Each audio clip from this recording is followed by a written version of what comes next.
Chapitre 4. Les bergers. La tribune romaine titre « Les bergers sont descendus dans la ville ».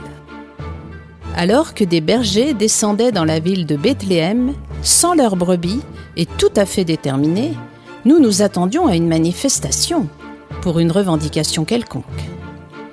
En fait, ces bergers recherchaient activement un enfant qui venait de naître pour confirmer les dires d'un ange aperçu quelques heures plus tôt. L'excitation et l'empressement de ces bergers à la recherche de cet enfant qu'ils qualifiaient de roi laissaient les Bethléemiens tout à fait perplexes. Nos reporters, en se mêlant à cette foule bruyante, apprirent non sans mal qu'un ange venu du ciel aurait dialogué avec ses pasteurs. Cet ange aurait décrit la naissance imminente, dans une crèche, d'un enfant qui serait un sauveur pour tous les hommes et les femmes du pays. Nous pensons en tant que Romains qu'il s'agit d'une hallucination collective, chez des bergers restés trop longtemps au sommet des montagnes.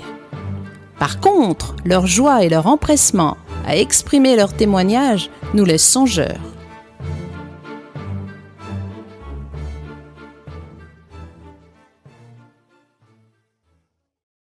Chapitre 4. Les bergers. L'Observatoire de Jérusalem. Titre. Une nuit de joie chez les bergers de Bethléem. Incompréhensible. Nos journalistes sont dépassés par les événements. Par une nuit étoilée, un ange de l'Éternel fait une annonce extraordinaire à des bergers de Bethléem à propos de la naissance d'un futur Messie d'Israël.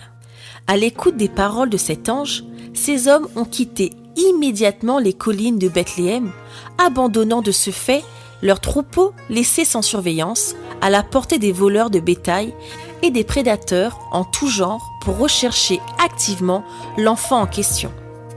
La seule famille dont la maman avait donné naissance à un nouveau-né était logée dans une étable. Ils n'eurent donc aucune difficulté à rencontrer les parents, Marie et Joseph, ainsi que l'enfant Jésus, confirmant ainsi la parole de l'ange et de sa multitude. Une joie indicible illumine les visages marqués de ces bergers. Ils purent raconter à tous ceux qui étaient présents dans cette crèche le récit incroyable de ce qu'ils venaient de vivre dans leur montagne de Bethléem. Des chants de louanges à la gloire de Dieu accompagnaient ces bergers sur leur retour. Leurs témoignages remplirent le cœur de ceux qui les écoutaient et rendaient nos reporters tout-terrain confondus devant ces événements inhabituels.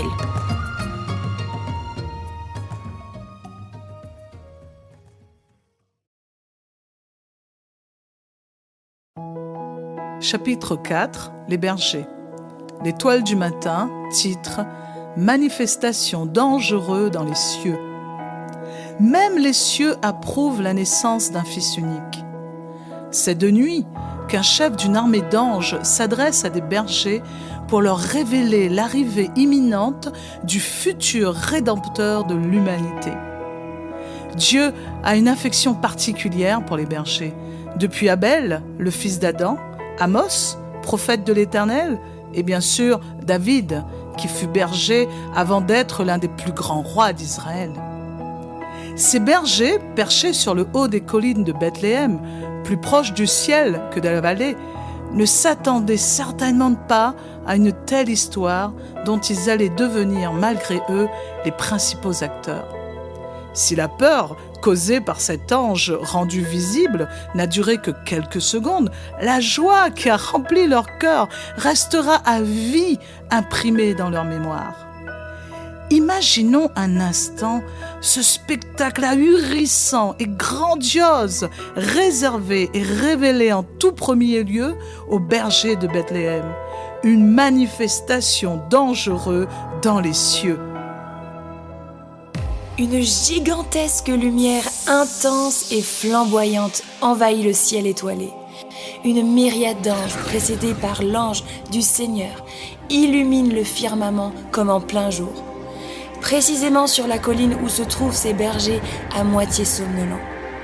À la lumière s'ajoute le son puissant d'une chorale, composée de milliers de voix, entonnant un chant à l'unisson, louant et glorifiant Dieu. Par-dessus une voix leader, pure, puissante et merveilleuse de clarté, qui exalte Dieu en indiquant aux bergers la cause de leur venue triomphante pour célébrer la naissance du Christ, le Messie tant attendu. La gloire est présente et manifeste dans ce lieu, sur cette colline, devant ces hommes remplis de la joie et de l'amour de Dieu et maintenant prêts à rencontrer leur Messie.